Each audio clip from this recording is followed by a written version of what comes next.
Britain is planning to present the EU with a draft Free Trade Agreement (FTA) before the next round of negotiations, a strategy that, according to experts, is incredibly unusual and could play out in three different ways.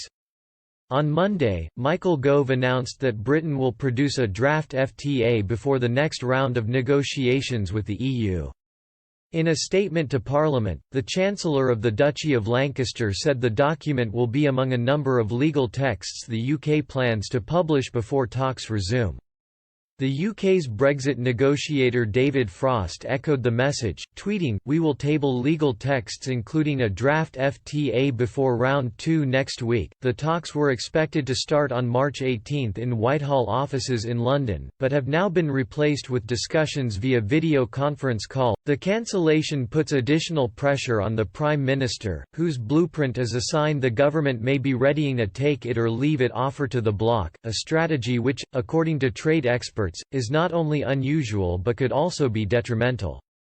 On Tuesday, former Australian trade negotiator Dmitry Grozubinski wrote on Twitter, "If they do go public or if the draft leaks, it means whatever final deal is reached with the EU, the UK negotiators will have to explain not only any divergence from the high-level negotiating mandate, but also literally every word of divergence from this draft FTA text." The EU is often said to have successfully weaponized transparency against the UK in Brexit Phase 1, so this may be an attempt to double down and turn the tables. The UK strategy could be nailing its trousers to the mast in as many ways as possible to present the EU with a take it or leave it deal, while furiously signalling the UK can live with either. It's a risky approach, and one that leaves little room for actual negotiation. Trade and custom expert Dr. Anna Dzerzewska echoed Mr. Grozubinski's claims, and noted that the negotiations could now play out in three different ways. She tweeted, "The first one is that 4 years of government's listening mode worked and all the meetings and consultations allowed the government to have a clear picture of what the UK industry, behind closed doors, the relevant departments were working hard to analyse our offensive and defensive interests. And the draft will be robust and sensible." The second option, Dr. Dzerzewska wrote, is that the draft will be a desktop exercise written by someone who has seen other FTAs and generally gets the structure.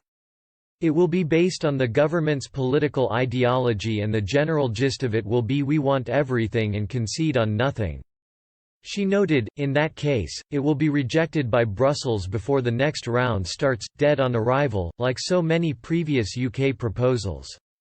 But it could make for a good EU as being difficult. The third option could be an African-style FTA, the trade expert added. She said, "If you ever worked with African FTAs, the ones that are already in place and operational, you'll know that a lot of the text consists of placeholders. An empty page with to be negotiated at a later date. So the draft might just include key points the UK insists on, i.e. freedom to diverge, no dynamic alignment etc., no role of the ECJ, etc.